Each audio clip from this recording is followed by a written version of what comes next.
More than 2,000 years ago, Hippocrates said, if we could give every individual the right amount of nourishment and exercise, not too little, not too much, we would have found the safest way to health.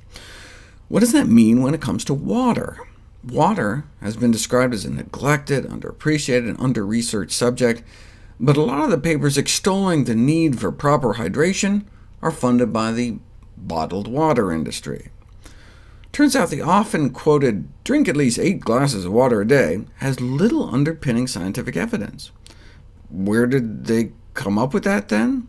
The recommendation was traced back to this 1921 paper, in which the author measured his own pee and sweat and determined we lose about 3% of our body weight in water a day, which comes out to be about 8 cups. Consequently, for the longest time, water requirement guidelines for humanity were based on just one person. But now we have evidence suggesting not drinking enough water may be associated with falls and fractures, heat stroke, heart disease, lung disorders, kidney disease, kidney stones, bladder and colon cancer, urinary tract infections, constipation, dry mouth cavities, decreased immune function, and cataract formation. The problem with many of these studies, though, is that low water intake is associated with several unhealthy behaviors, such as low fruit and vegetable intake, more fast food, less shopping at farmers markets. And think about it. Who drinks lots of water? Those that exercise a lot, so maybe no wonder they have lower disease rates.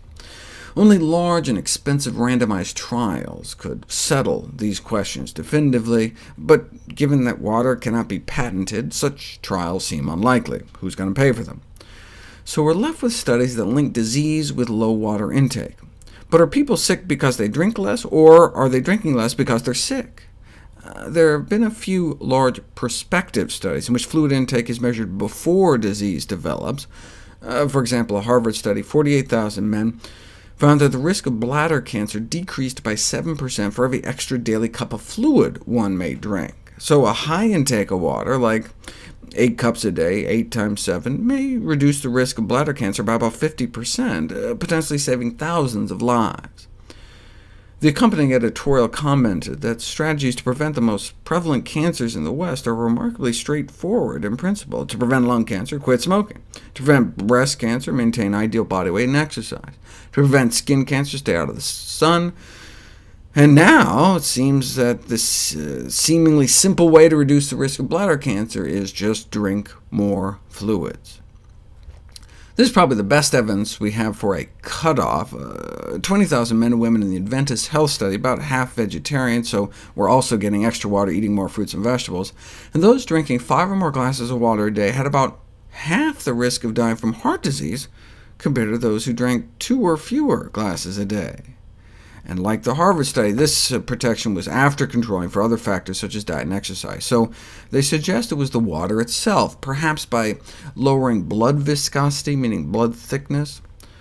So based on all the best of evidence to date, authorities from Europe, the U.S. Institute of Medicine, and the World Health Organization recommend between 2 and 2.7 liters a day of water a day for women. That's 8 to 11 cups a day for women, and 10 to 15 cups a day for men.